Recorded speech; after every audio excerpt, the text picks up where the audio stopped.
Kagulat World, matapos ang emosyonal na pagkatalo ni Alexandra Ayala laban kay Eva Jovic sa Queen's Club, marami ang nagtanong. Ano ang susunod para sa Pinay 10 sensation? Magpapahinga ba siya? Magre-reset muna? O didiretso agad sa panibagong laban? At ngayon, may sagot na. Buong Germany, kayo naman ang susunod na makakakita sa ating Pinay superstar dahil nakatakdang lumaban si Alex sa qualifiers ng Berlin Tennis Open, isa sa pinakamalalaking grass court tournaments bago ang Wimbledon. Sa halip na magmukmok matapos ang masakit na 6-2, 6-2 loss kay Jovic, pinili ni Alex ang landas na mas mahirap, ang bumangon agad at harapin ang panibagong hamon. At dito lalong humanga ang mga fans. Sa social media, bumuhos ang suporta mula sa iba't ibang bahagi ng mundo. On to the next, Qual, Berlin. Rest and bawi sa Berlin. Go, go, go. Supernova in Berlin. Ilan lamang ito sa libo-libong mensaheng nagpapakita ng tiwala ng mga tagahanga sa kasalukuyang world number 33. May ilan ding nagsasabing kailangan muna niyang magpahinga bago ang Wimbledon. Ngunit mas marami ang naniniwalang bawat laban sa Berlin ay mahalagang bahagi ng kanyang paghahanda para sa pinakamalaking grass court tournament sa mundo. At kung tutuusin, ito ang klase ng mindset na nagdala kay Alex mula sa pagiging junior champion hanggang sa pagiging isa sa pinakamainit na batang bituin sa women's tennis na yon.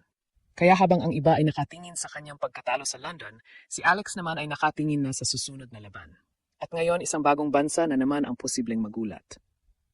Dahil matapos ang Birmingham at Queen's Club, Berlin naman ang susunod na kabanata ng Alex story. Kung may isang bagay na napatunayan ni Alex nitong nakaraang linggo, iyon ay ang katotohanang hindi siya natitinag ng pagkatalo. Maraming atleta ang nangangailangan ng mahabang pahinga matapos ang isang mabigat na pagkabigo. Ngunit hindi ganoon si Alex. Habang mainit pa ang usapan tungkol sa kanyang pagkatalo kay Eva Jovic sa Queen's Club, nakahanda na agad siyang sumabak sa panibagong misyon, ang Berlin Tennis Open Qualifiers. At dito nagsisimula ang mas malaking kuwento. Dahil ang Berlin Open ay hindi basta ordinaryong torneo lamang. Isa itong WTA 500 event. Ibig sabihin, mas mataas ang antas ng kompetisyon. Mas malalaking pangalan, mas maraming ranking points. At mas malaking oportunidad para sa mga manlalarong gustong maghanda para sa Wimbledon. Para kay Alex, napakahalaga ng tournament na ito. Hindi lamang dahil sa ranking points, kundi dahil ito ang isa sa huling pagkakataon para masubukan niya ang kanyang laro laban sa world-class competition bago ang pinakaabangang Grand Slam ng grass season. Ngunit hindi rin may kakaila ang isang malaking tanong. Pagod na ba si Alex? Sa Birmingham, nagtala siya ng napakagandang kampanya na nagtapos sa titulo. Pagkatapos noon, dumiretso siya sa Queen's Club kung saan muli niyang ipinakita ang kanyang kalidad bago natapat kay Jovic. Ngayon naman ay Berlin agad. Halos walang pahinga, halos walang tigil. Kaya hindi nakapagtataka kung bakit hati ang opinyon ng fans. May grupong nagsasabing kailangan niya ng mas maraming laban upang mapanatili ang momentum. May isa namang kampo nagsasabing mas mahalaga ang recovery bago sumabak sa Wimbledon. Parehong may punto. Dahil sa professional tennis, napakahalaga ng tamang balanse sa pagitan ng competition at recovery. Kapag kulang sa laban, nawawala ang ritmo. Kapag sobra naman ang laban, dumarating ang fatigue. At dito papasok ang karanasan ng kanyang coaching team. Sila ang magdedesisyon kung gaano karaming enerhiya ang dapat ilaan sa Berlin habang iniisip ang mas malaking target. Ngunit kung may magandang balita para sa mga Pilipino, iyon ay ang katotohanang patuloy na tumataas ang respeto ng international tennis community kay Alex. Hindi na siya simpleng prospect lamang. Hindi na siya junior champion na sinusubukang makapasok sa tour. Ngayon, isa na siyang tunay na contender. Isang manlalarong kayang magdala ng pressure. Isang manlalarong kayang manalo ng titulo. At isang manlalarong binabantayan na ng mga kalaban. Kaya habang papalapit ang qualifier sa Berlin, hindi lamang Germany ang naghahanda. Hindi lamang ang mga kalaban niya ang naghahanda. Pati ang buong tennis world ay gustong makita kung paano tutugon si Alex matapos ang kanyang unang malaking pagsubok sa grass season. At kung may natutunan tayo sa kanyang career hanggang ngayon, isang bagay ang malinaw. Kapag nadadapa si Alex, madalas mas mapanganib siya sa susunod niyang laban. At ngayon, dito lalo nagiging kapana-panabik ang susunod na kabanata ng Alex story. Dahil ang Berlin qualifiers ay hindi lamang simpleng tournament stop bago ang Wimbledon.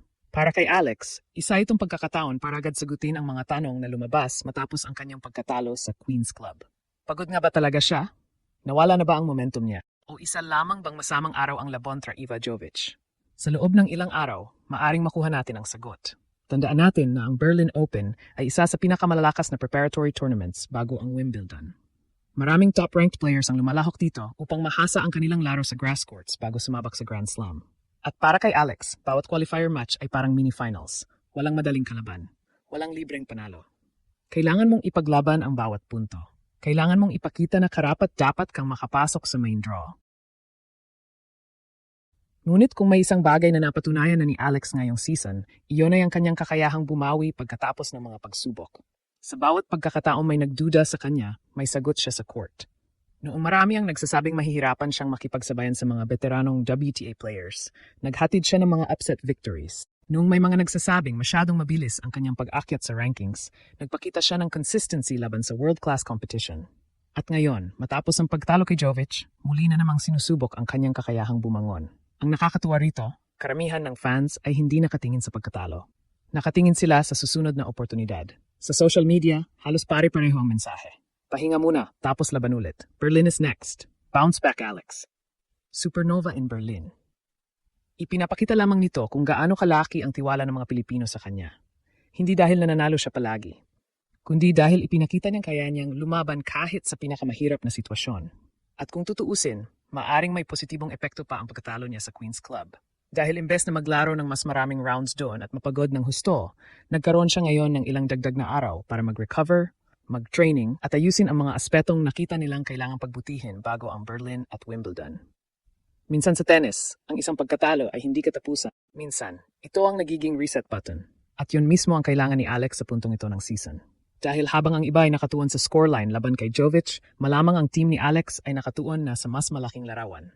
At ang mas malaking larawan ay hindi Berlin. Hindi rin Queen's Club, kundi Wimbledon. Ang torneo na pinapangarap ng halos bawat tennis player sa mundo. At kung makakabuo siya ng momentum sa Berlin qualifiers, maaring iyon ang maging perpektong tulay patungo sa pinakamalaking pagkakataon ng kanyang career sa grass courts. Kaya mga kababayan, huwag nating tingnan ang Berlin bilang simpleng susunod na tournament lamang. Posibleng ito ang simula ng panibagong momentum. Posibleng ito ang simula ng comeback story.